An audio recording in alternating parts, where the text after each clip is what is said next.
Salut, c'est Angélique de Camojed. On se retrouve cette fois pour la vidéo version longue de notre article de la semaine sur 7 raisons de refaire un site web.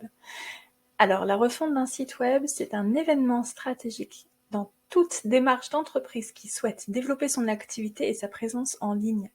On va détailler ici 7 raisons pour refaire un site web en parlant des habitudes des utilisateurs, de référencement web, de stratégie mobile first et d'autres éléments qui n'ont pas été intégrés dans la phase de conception et qui peuvent très bien s'incorporer dans une stratégie de refonte de site web.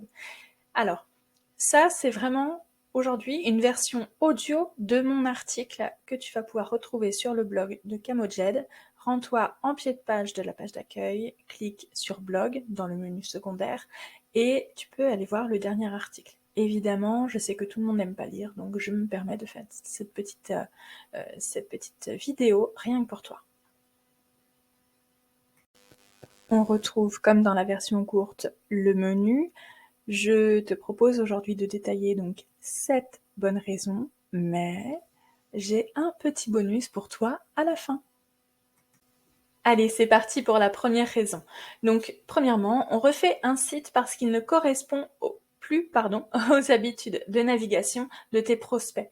Refaire un site web orienté prospect ou client, ça doit être le premier item de ta to-do list.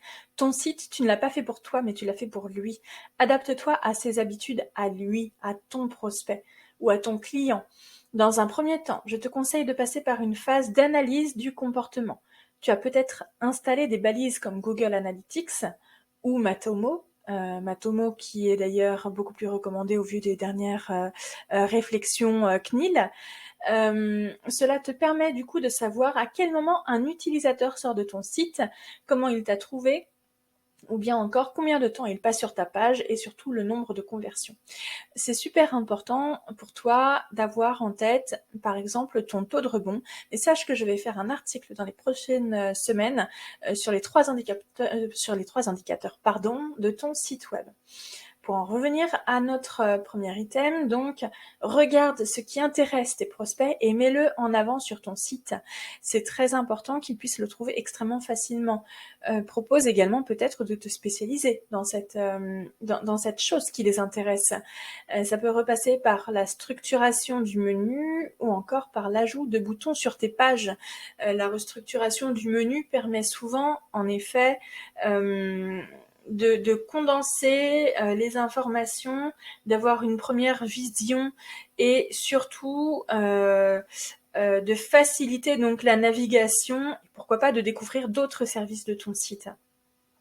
L'ajout de boutons sur tes pages, c'est ce que l'on appelle des call to action qui vont permettre effectivement de passer à l'action pour ton client, que ce soit effectivement pour le convertir ou alors pour trouver directement sa source d'information préférée.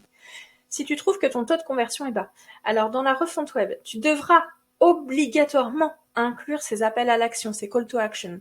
C'est un terme que tu retrouveras beaucoup partout, dans notamment le SEO. Ce sont des petits encarts qui attirent l'attention et qui envoient un véritable appel à entrer en contact, et ce même pendant les horaires de fermeture de ta structure. Je parle bien d'une mise en contact. À aucun moment, il ne s'agit du seul et unique contact que tu dois avoir avec ton client. Assure-toi de toujours pouvoir l'avoir en direct par mail ou par téléphone, voire en direct. Tu peux également refaire un site web entièrement ou partiellement et rajouter une description audio, comme ce que je suis en train de faire, ou des vidéos adaptées aux messages écrits. Et quand je parle de refaire, je ne te parle pas en partant d'une page blanche, je t'explique ça un tout petit peu après. Dans tous les cas, refaire un site web intuitif doit faire partie de tes objectifs de refonte d'une page web. Alors, je te donne ici un actionnable à retenir. Analyse le comportement de tes visiteurs et mets en avant ce qui les intéresse sans qu'ils aient à chercher. On passe à la suite. Le second item, c'est que tu dois refaire ton site parce qu'il n'est pas encore mobile first. Alors, mobile first, c'est un indicateur, notamment chez Google, mais c'est aussi une idée de conception. Je t'en parle un petit peu après. Dans tous les cas, sache que tu dois refaire ton site en en mobile first et non pas en une version mobile à part. Ça, c'est une réalité qui est encore trop peu observée. Je parie là que tu me regardes ou que tu m'écoutes depuis ton mobile, ton prospect, il y a de fortes chances que lui aussi. La première intention de recherche ne se fait pas toujours derrière un écran d'ordinateur. Il peut et doit se faire à n'importe quel moment qu'il aura pour exécuter sa recherche, et c'est ça qui compte avant toute chose. Ça veut dire qu'il pourra profiter de 2 minutes entre 2 rayons de son supermarché, ou encore dans son ascenseur ou dans le métro. Je ne plaisante pas, c'est vrai. Combien de fois tu t'es dit rapidement « Ah tiens, au fait, il faut que je pense à ça ». Et là, bim, ton intention de recherche, tu fais quoi? Tu vas sur Google et tu vas voir les premiers résultats qui sont accessibles à ton téléphone. Ça vaut pour l'artisan qui pense aussi par exemple à choisir son nouvel expert comptable. Pour la petite anecdote, c'est quelque chose qui a été vécu par l'un de mes clients. Il m'a clairement dit, bah voilà, j'ai eu récemment un retour d'une personne qui m'a dit, bah j'ai bien failli abandonner parce que votre site web, je trouvais pas l'information que je voulais, il s'affichait pas correctement sur mon téléphone. Oups, c'est quand même un peu la gênance cette histoire. Donc on parle même plus de créer une version mobile, comme je te disais tout à l'heure, une version mobile tronquée ou d'alléger un site web, mais vraiment de penser la conception d'une page d'abord sur un petit écran. Quand tu conçois ta maquette, que ce soit pour une conception, pour une refonte, tu dois d'abord l'imaginer sur mobile et ensuite seulement sur PC. J'insiste, d'abord sur mobile et ensuite seulement sur PC. Ça veut dire quoi? Ça veut dire que quand tu vas créer donc ta maquette, tu vas d'abord passer sur un petit écran, et ensuite seulement tu vas passer sur un grand écran. Je te parle bien de la conception, notamment via WordPress, mais ça fonctionne également en HTML avec les Media Queries. HTML, CSS et JavaScript, mais je ne pense pas qu'ici j'ai une grosse audience sur le sujet, donc je vais passer là-dessus. Ça peut être un beau projet de refonte, vraiment cette version mobile first et non pas cette version mobile. Il y a de nombreux sites institutionnels qui avaient des versions allégées, car beaucoup d'informations, effectivement, je pense par exemple à des mairies, des images qui ne se redimensionnaient pas automatiquement pour éviter donc des versions lourdes sur les données mobiles. Effectivement, on avait tendance à faire des versions beaucoup plus courtes et quitte à ne pas mettre toutes les informations. C'était le cas notamment pour ma mairie jusqu'à il y a encore 6 mois. Et non, ce n'est pas moi qui ai refait leur site.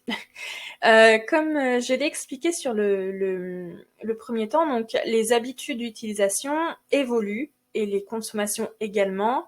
Donc les utilisateurs vont aller plus facilement vers aujourd'hui une version mobile parce qu'ils vont plus facilement aller sur PC ou sur tablette. Et surtout, nous sommes également équipés de forfaits data beaucoup plus performants et d'une bonne connexion Wi-Fi à minima. On peut se connecter en Wi-Fi maintenant à peu près n'importe où. Voilà, donc penser mobile first permettra de dimensionner directement une photo à la taille de l'écran sans que le navigateur lui-même ne soit obligé de consommer de l'énergie pour cela.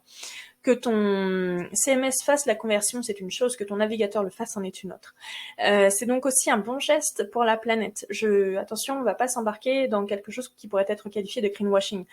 Si on veut être bon pour la planète, on oublie toutes ces questions de web, etc. Un web éthique ne sera jamais 100% écologique, jamais personne ne devrait vous faire croire ça. Bref, le site V2 doit être une version mobile first, et si t'es pas convaincu, sache que Google pénalise dans le référencement les sites qu'il considère comme contraires aux usages en vigueur. Dans mon article de blog, je t'ai mis un lien vers une source d'information très précieuse qui est WebRank Info. Alors il y en a d'autres, mais celle-ci, moi je l'aime bien. N'hésite pas à te renseigner avec eux sur ce qu'est du coup les algorithmes Google. Tu verras, c'est assez édifiant. Là, je te donne encore un actionnable à retenir. Je te propose donc de faire une maquette pour un design mobile d'abord et PC ensuite. Quand tu construis ton site en vrai, commence par la version mobile, vraiment, et adapte ensuite.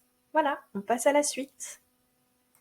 Le troisième item, c'est qu'il faut que tu refasses ton site pour rajouter du contenu, une machine à contenu.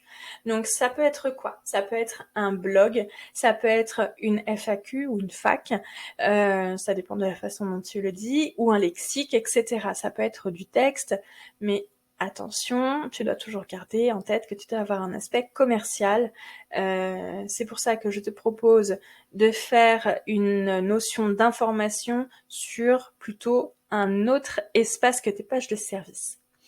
La refonte d'un site web, donc pour ajouter une machine à contenu, c'est probablement la meilleure façon d'augmenter le trafic de ton site.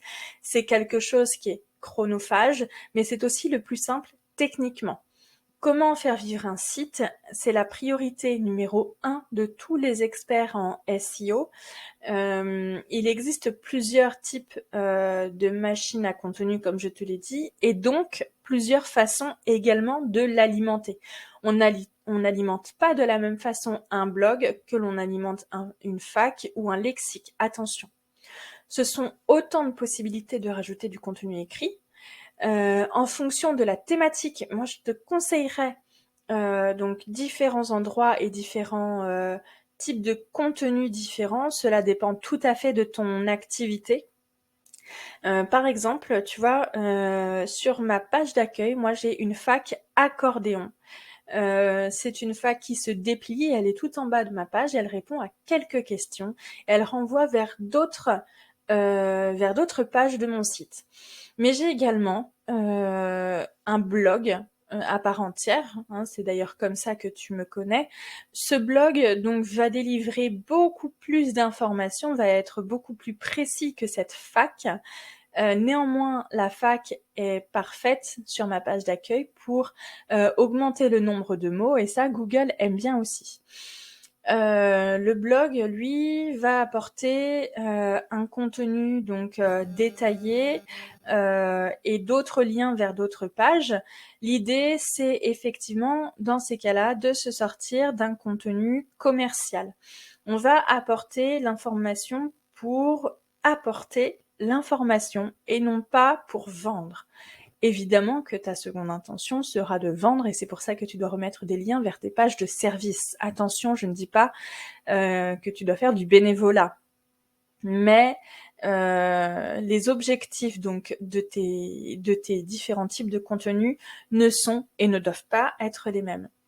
Une page de blog distribuant plusieurs articles publiés régulièrement avec un certain type de contenu permettra facilement de te positionner sur les positions top de Google. Quand je te dis facilement, je ne te parle pas de rapidement. Attention, ça n'a rien à voir. Et quand je dis régulièrement, c'est que si ton site est mis à jour régulièrement, le Googlebot, le robot de Google qui crawl ton site, donc qui passe sur ton site régulièrement pour vérifier le type de contenu et si c'est du contenu de qualité, va voir effectivement que c'est mis à jour régulièrement et qu'il y ait une vraie volonté informative du client, parce que Google va prendre en compte le fait qu'un client, lorsqu'il cherche une réponse à une question, il recherche avant tout une information et secondement, pourquoi pas, à se faire épauler. Mais tout d'abord, apporter une réponse à une question précise qu'un utilisateur se pose, ça doit vraiment être l'objectif de ton blog.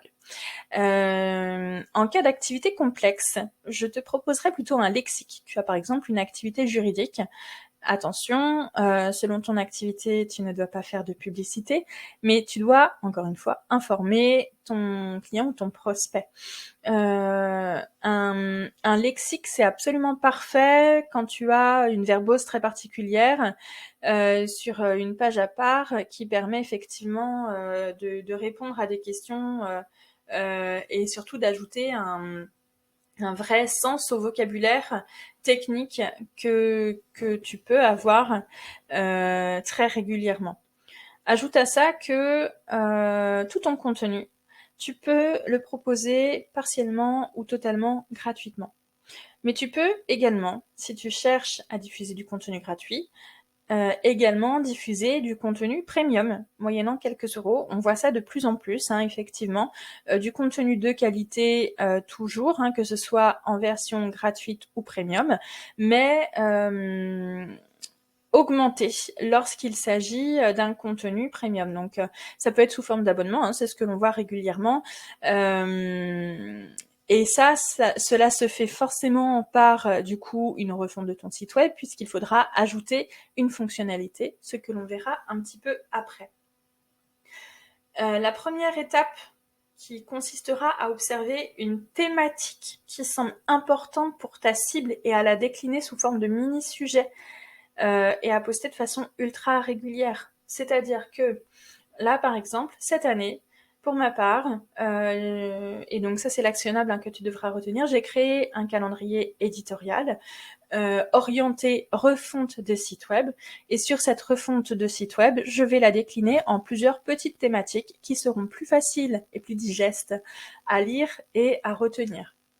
Et donc cette thématique précise devra être dans ton domaine et tu pourras changer de thématique une fois que tu l'auras épuisé et continuer comme ça. C'est un petit peu comme une sorte de mini-série avec une vue experte sur un sujet et ta réputation qui va avec. Pour le 4e item, on va parler du référencement. On va parler du coup de booster la visibilité de ton site web. Le référencement, c'est quelque chose dont tu entendras désormais parler un petit peu partout. Il y a beaucoup d'acronymes pour parler de cela. On va parler de SEO. Alors SEO en français.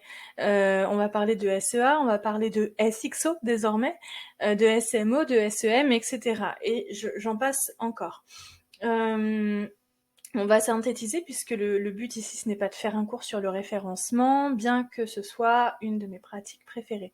Donc, optimiser son site pour le référencement demandera une refonte partielle du site, voire une refonte totale en fonction du mode de conception et surtout de l'état du site. C'est comme une maison, finalement. Plus la maison est ancienne et moins elle aura été entretenue et plus il faudra travailler dessus. Donc pour optimiser le référencement d'un site web, on parlera de référencement local, donc le fameux SEO ou le référencement naturel. On te parlera également de SEA qui est donc le référencement payant, c'est plutôt de la publicité, notamment des Google Ads dont tu as peut-être entendu parler, tu sais, ces fameuses petites annonces que tu vois en haut des résultats Google. La toute dernière en date, c'est celle que je t'ai mentionnée aussi tout à l'heure, le SXO. Donc ça, c'est un mélange de SEO et de UX. UX pour User Experience, c'est l'ergonomie de ton site et donc le SEO couplé avec. Ça sert vraiment à améliorer donc vraiment les standards de tout site web et ce attendu par les utilisateurs. On va aussi beaucoup parler d'accessibilité notamment.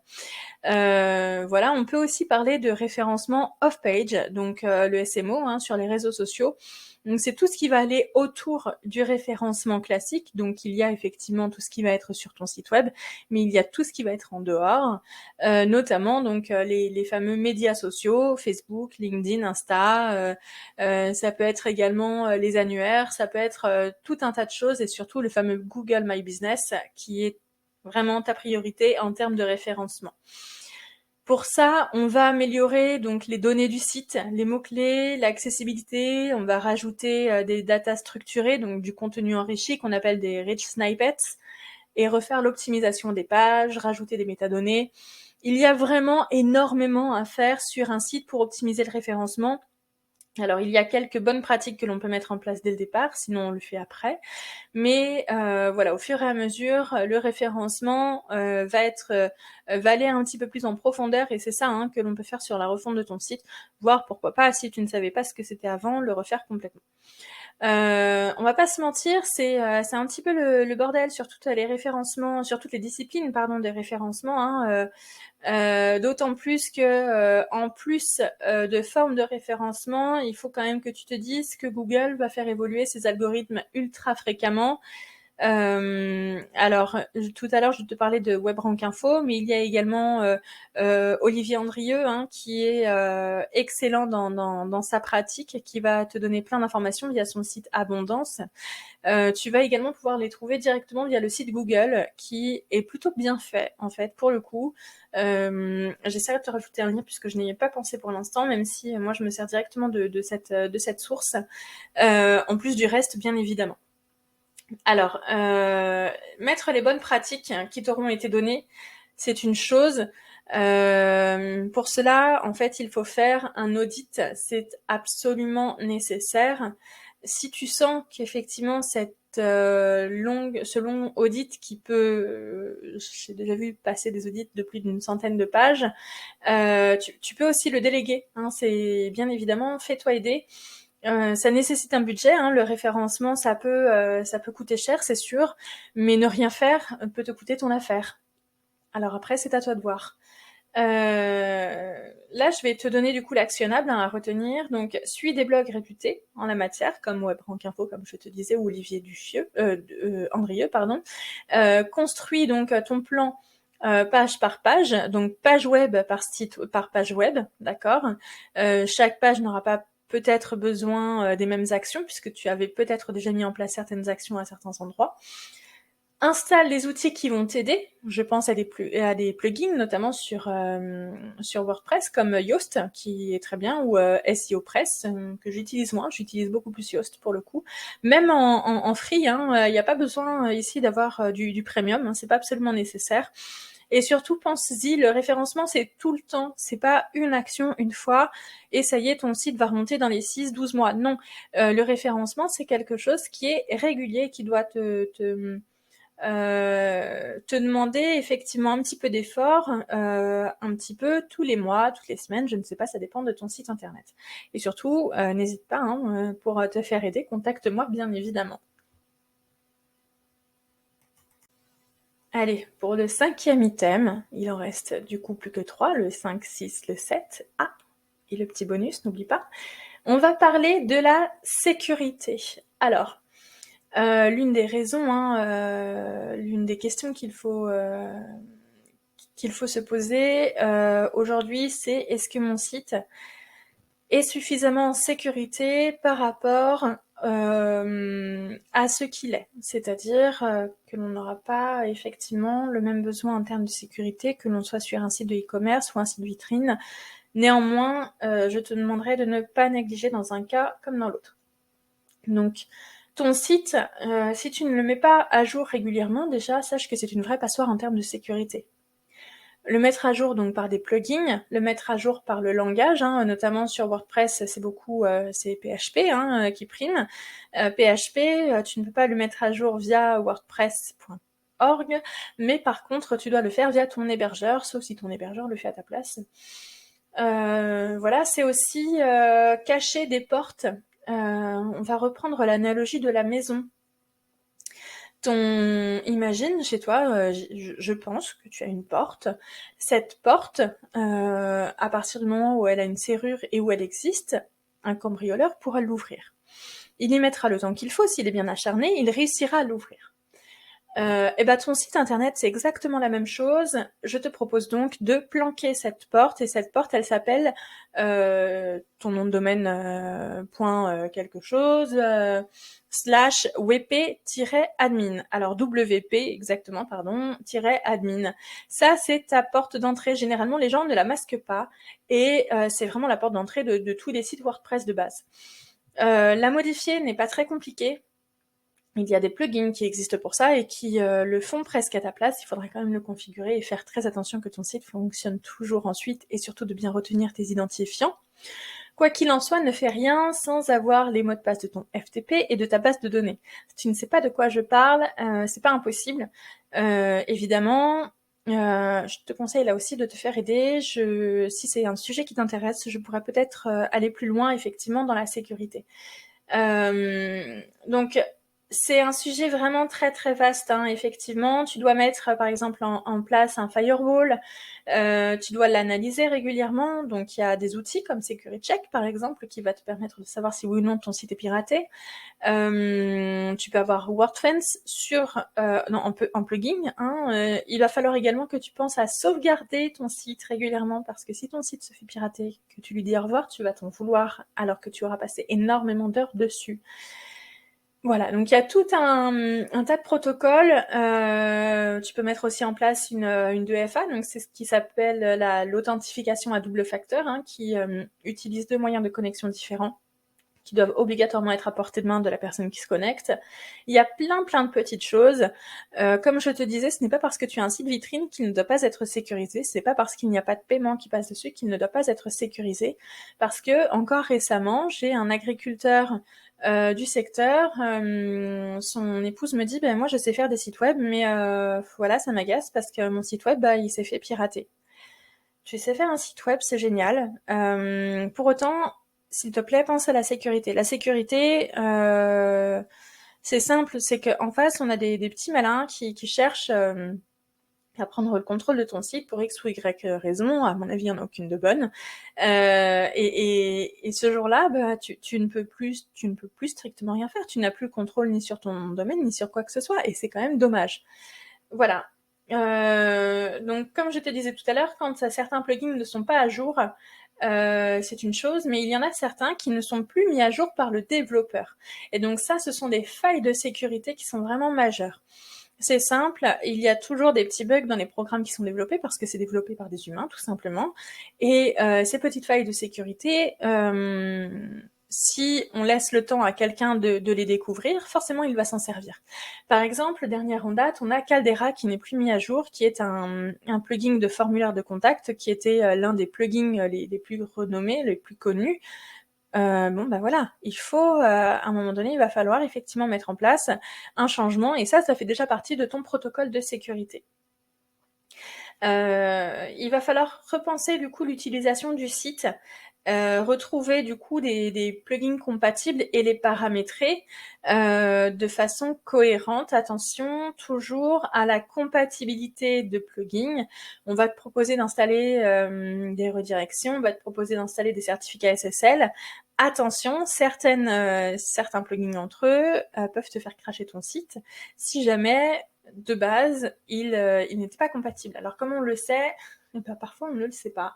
Et on plante, et même nous, en tant que dev, il nous arrive de planter, d'où les sécurités de sauvegarde notamment. Là c'est pareil, plusieurs possibilités de sauvegarder, notamment par ton FTP, ta base de données, un plugin, enfin il y a plein d'options possibles. Bon, voilà, il y a également les données sécurisées des utilisateurs, hein, et là-dessus, je ferai un article à part entière sur le sujet. On va parler notamment de HTA Access, enfin de plein de micro-sujets qui ont une essentielle cruciale. Quand je dis micro-sujets, ce sont pas des petits sujets sans importance. Je parle vraiment de petits morceaux de cette sécurité qui est très très vaste. Donc voilà, ton actionnable à retenir sur cet item, c'est commence par une vraie gestion de tes mots de passe, premièrement. Installe un firewall, modifie l'accès à ton site, mets à jour PHP et tes plugins. Et avec WordPress, n'oublie pas que c'est plus simple, mais attention, ne néglige jamais la sécurité. Au risque de devenir lourde, ne néglige jamais la sécurité. La 6e. Donc ici, il s'agit de surclasser ton site. Ah, le nom fait rêver déjà. On parle tout simplement d'ajouter ou de supprimer des fonctionnalités. En ajouter des nouvelles et supprimer des fonctionnalités qui sont aujourd'hui obsolètes. L'une des principales raisons de refondre un site, notamment, c'est d'améliorer donc le confort de ton prospect ou le niveau de service de ton site. En principe, c'est toujours une excellente idée. J'insiste sur le « en principe ». Attention à ne pas faire devenir de ton site une usine à gaz, ne pas alourdir ton code et du coup tes performances, ce qui dégraderait ta position dans le SEO. Des règles sont à respecter. Quand on refond un site, la première chose, c'est de se poser la question de l'objectif et du besoin du prospect. Est-il nécessaire, par exemple, de rajouter un chatbot si tout ce qu'il va pouvoir répondre, c'est qu'il faut te contacter pendant tes horaires d'ouverture? Je ne pense pas. Est-ce que voilà, tous les sites doivent avoir un chatbot? C'est pas, pour moi, c'est pas pertinent. Si tu veux permettre à tes clients de faire des devis en ligne, mais que ton activité est entièrement sur mesure, le risque, c'est qu'effectivement cette fonctionnalité alourdisse trop ton code. Ton prospect risque donc de partir avant la fin de réalisation de son devis parce que tout simplement ton site n'arrivera pas à envoyer avec son langage, n'arrivera pas à envoyer donc la demande à ton site et ton site n'arrivera pas à te la faire parvenir puisque de toute façon elle ne sera pas partie de l'ordinateur de ton prospect. C'est très bête, très très bête de perdre des prospects pour une fonctionnalité que l'on pensait avoir bien pensée. Alors, on peut effectivement faire des devis en ligne. Il y a de très très bons outils. Alors moi, j'en utilise un qui est premium pour le coup.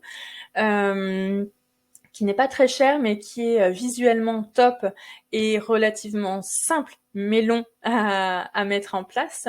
Si tu veux en savoir plus, n'hésite pas à me demander. Cependant, voilà, on ne fait pas faire des formulaires pour tout et pour rien et à n'importe quel endroit parce que ce sont des lignes de code que l'on rajoute au site internet et du langage que ton site est obligé d'afficher. Si tu penses qu'effectivement tu vas avoir des choses trop lourdes comme ça, il y a possibilité d'optimiser ton site avec un plugin notamment qui s'appelle WP Optimize. Alors il y en a plein d'autres. Ce plugin va te permettre notamment de différer l'affichage des scripts de Java. Donc un script, c'est tout simplement un petit morceau de code qui va lancer une fonctionnalité toute simple. Voilà, c'est décomposé en plein de petites fonctionnalités comme ça. Si ton site ou ton application mobile, parce que ça fonctionne aussi pour ça, n'a pas été conçu pour être évolutif de base, donc n'est pas scalable, il y a toujours moyen d'y remédier en mettant les mains dans le cambouis. Là par contre, autant te dire que ça va un petit peu déménager. Il va falloir du coup repenser les bases de ton site, toujours en conservant ton hébergeur, tes fichiers, etc. Il n'y a peut-être pas obligé de repartir d'une page blanche. Néanmoins, ça va demander du temps et un petit peu de courage. Dernièrement, si ton objectif c'est de changer de CMS, donc par exemple WordPress est un CMS, Wix en est une ébauche, alors clairement il s'agira d'une refonte et ce sera un petit peu plus technique, donc d'une refonte totale, pardon, et ce sera un petit peu plus technique, mais ce ne sera pas impossible. Vraiment, j'insiste par contre sur la partie technique, changer de CMS, même si ce n'est pas si compliqué, ça peut échouer, ça peut avoir quelques conséquences. Donc vérifie bien ton avant-après et toutes tes pages au fur et à mesure. Pour ne pas avoir de surprise. Il y a des articles qui ont été faits dessus sur d'autres sites qui sont très très bien. Voilà. Après, c'est à toi de voir effectivement si ton objectif c'est de passer sur le meilleur CMS au monde, celui qui est le plus utilisé, à savoir WordPress, ou si c'est d'avoir de la gratuité à gogo, mais dans ces cas-là, attention. Il y a également une autre raison pour laquelle on peut refaire son site, et je ne l'ai pas mis sur l'article, mais c'est ma spécialité pour autant, c'est la transformer en application mobile. Alors de base, je suis développeuse Java, donc je développe des applications natives Android. Je développe également désormais des applications hybrides en utilisant également une sorte de CMS, donc c'est du no-code.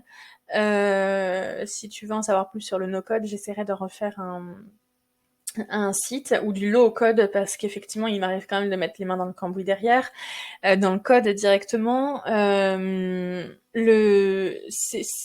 Transformer son site en application mobile, ça peut être très pertinent, notamment si on a une fonction, je ne sais pas, de devis pour un client, ça peut être pour un artisan notamment. Ça peut être très très bien d'avoir une application mobile qui permette, pourquoi pas aux salariés de cette entreprise, d'avoir accès à une sorte de mini-logiciel. Finalement, une application, c'est ça, c'est un tout petit logiciel portable absolument partout. Tu peux également avoir des petites choses hybrides. Voilà. Donc l'actionnable ici que je te donnerai, c'est de demander à tes utilisateurs ce qu'ils pensent de l'ajout de telle ou telle fonctionnalité Pour ça, tu as les réseaux sociaux, hein. Ça te fera donc au passage monter le taux d'engagement de ta communauté, ça boostera ton référencement. Encore celui-là. Voilà. Nous voilà donc pour le dernier et 7e item de cette liste des 7 bonnes raisons de refaire ton site web. Donc, le dernier, c'est adapter ton site à ton offre. Tu avais peut-être un site vitrine et aujourd'hui tu veux vendre un produit en plus, ou au contraire tu veux le simplifier et passer sur un site one page. Les deux sont tout à fait possibles. L'idée, c'est d'adapter ton site à ton offre de service au gré des tendances du marché ou du besoin, en fonction du besoin, en tout cas de tes prospects. Peut-être que toi aussi, d'ailleurs, tu es un serial entrepreneur ou entrepreneuse et que tu as beaucoup d'imagination et que tu souhaites te servir de ton site actuel comme d'un tremplin. Moi-même, c'est ce que j'ai fait. Je m'explique. J'ai plusieurs autres petites activités à côté, ce que nous, dans notre jargon de dev, on va appeler des side projects. Ce sont des sites web à part entière qui sont d'autres services que j'ai lancés, donc notamment Verse. Je m'étais servi donc de Camojet comme d'un tremplin. J'avais un vrai site à côté, mais j'avais toujours une page de service en plus qui me permettait de deviser, voire même de finaliser à côté. Aujourd'hui, j'ai complètement dissocié, hein, c'était vraiment un tremplin. Néanmoins, sache que l'évolution de ton site est tout à fait envisageable d'une façon ou d'une autre. Attention cependant, respecte quelques étapes. Il faudra prévenir tes prospects de la modification du site. Ça passe notamment par des newsletters. Tu pourras également repenser en amont les objectifs du site, faire une phase de test, pourquoi pas. Cette phase de test, quand je dis pourquoi pas, malgré tout, elle me paraît quand même assez intéressante de se dire, oui, il y avait 150 personnes qui étaient d'accord, trouvaient l'idée super chouette, et puis finalement, il y a 3 ventes qui se font à l'année dessus. Bon, si ces 3 ventes, ce sont des gros montants, par exemple, je ne sais pas quelle est ton offre de service, pourquoi pas. Mais si ce sont 3 livres à 15 € qui se vendent, ça va te coûter beaucoup trop d'argent. Donc là, ce n'est pas absolument, même pas nécessaire. C'est même plutôt te tirer une balle dans le pied. Pourquoi ? Parce que moins il y aura de conversions et plus ton site descendra dans les positions top de Google. Donc on parle toujours ici de référencement finalement. Refaire un site web ou le refondre, hein, c'est presque refaire un site en entier parfois. Il existe d'autres raisons de refaire un site. Maintenant, je te laisse choisir si tu veux te faire accompagner ou pas. Là-dessus, il n'y a que toi qui peut décider. Moi, je te propose effectivement mes services pour gagner en temps et en efficacité, mais j'ai plein de confrères et de consoeurs qui sont également extrêmement doués.